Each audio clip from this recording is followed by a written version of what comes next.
So I just want to finish up my thoughts from last night. The phone just cut off.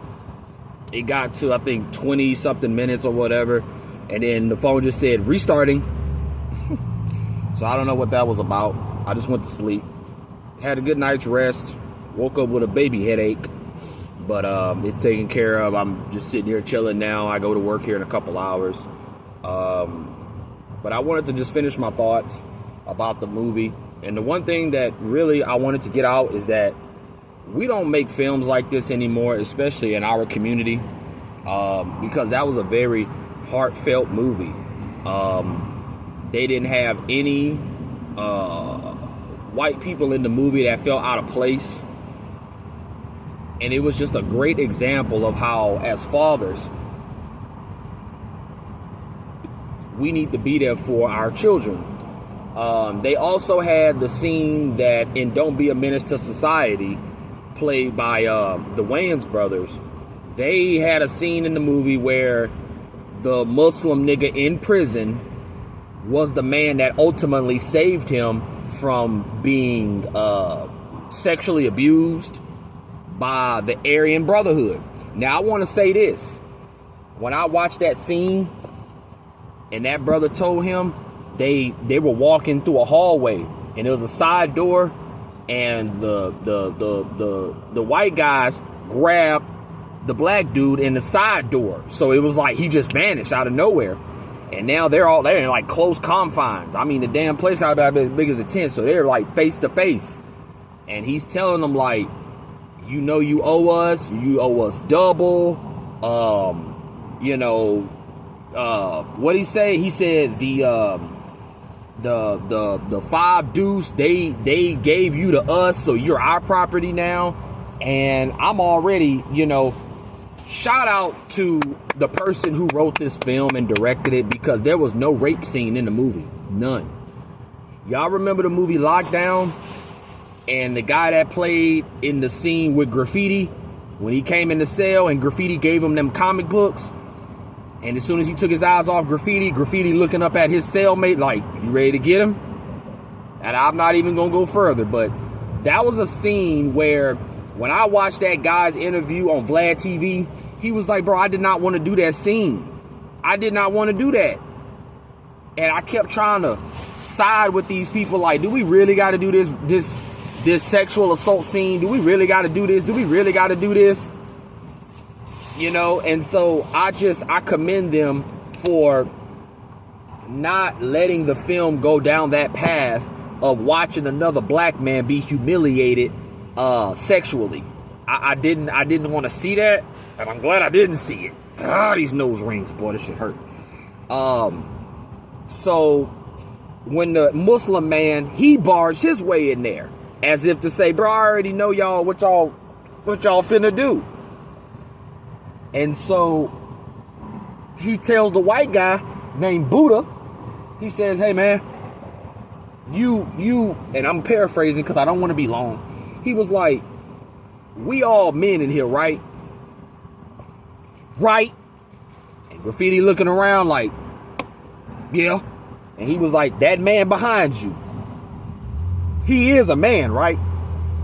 Graffiti looked long and hard, and that's when you can start to see that Caucasian mental illness, that demonic side, that sick side of a Caucasian person, especially the one that's been incarcerated like that. He started thinking like, you could tell he's already tried to convince his brain that I'm finna run up in this female. So that Muslim man had to break him out of that like, we all men in here, right? Right? He was like, yeah, we're all men. And he was like, all right, and we leaving as men, right? And he looking around like, yeah, okay then. And the Muslim man tell him, what you want for this? 15 boxes of cigarettes, Aryan interest. I want my shoes shine. And of course he started going white man savage mode, where he just want to take. And the Muslim man is like, bro, first of all, go get the cigarettes for this nigga. Dude come back with all the Marlboro box of cigarettes, and he tell him, come on boy, let's go eat breakfast. Because they was getting ready to sexually assault this man. And the Muslim man told him, hey man, look. And I'm already going in my brain like, oh Lord, it's going to go down that path of like, I saved. It's the whole joke behind Muslim dudes. And he's like, swine, my brother? Knowing they don't eat bacon or, pork or whatever. So it was just a running joke that I'm looking at the dude and, he and his kufi and all this other stuff. And, dude at Bobby Johnson telling him like, why you care so much about what the fuck I got going on, bro? And so the dude had to break down and tell him, I had a son. He was like, oh, so now you gonna preach to me? He said, yes, I'm gonna preach to you. And you are gonna listen. And I felt that like, oh yeah.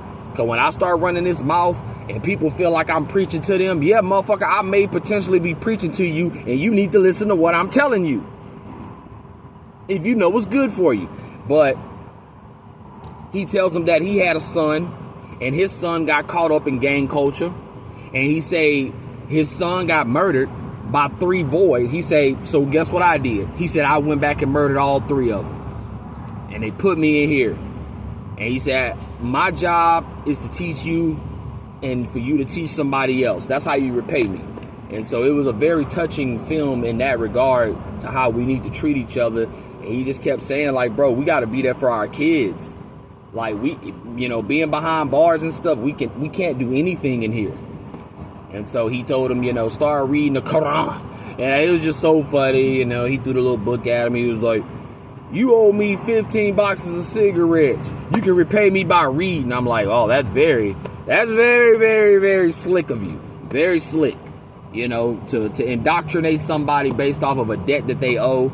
You really never have to lift a finger and trying to beat it into their heads. You just kind of, let them kind of put it in their own head and then let it do what it do later down the line. But I found that to just be very, very,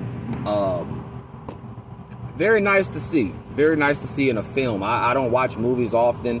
A lot of movies that I do watch, sometimes I might have to go back and watch a movie from the 80s or the 90s. Because a lot of films today, they really do just make me sick. So that's all I really wanted to say. I just wanted to complete my thoughts. Great film. A great example of how we should be as black men.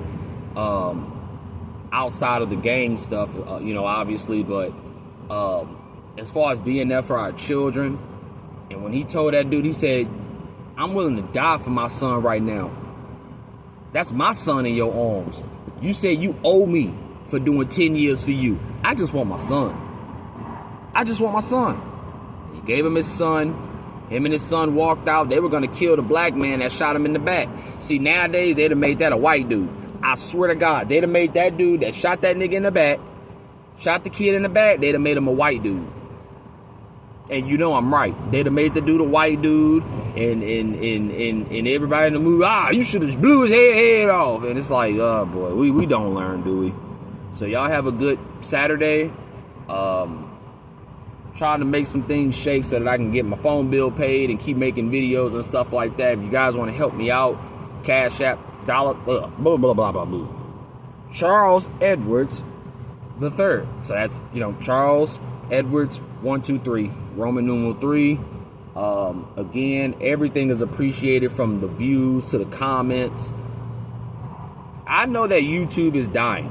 Okay, I know that YouTube is dying. I'm not gonna come on this platform and just start demanding people give me money. I'm not gonna, I'm not coming on this website. I'm not coming on this social media platform thinking I'm owed something. None of that. I'm simply just journaling or vlogging my life as often as I can. This will be something to go back and look at a year from now, hopefully, if YouTube is still around. Go back and look and see the progress that I've made. So y'all have a good day. I'm out.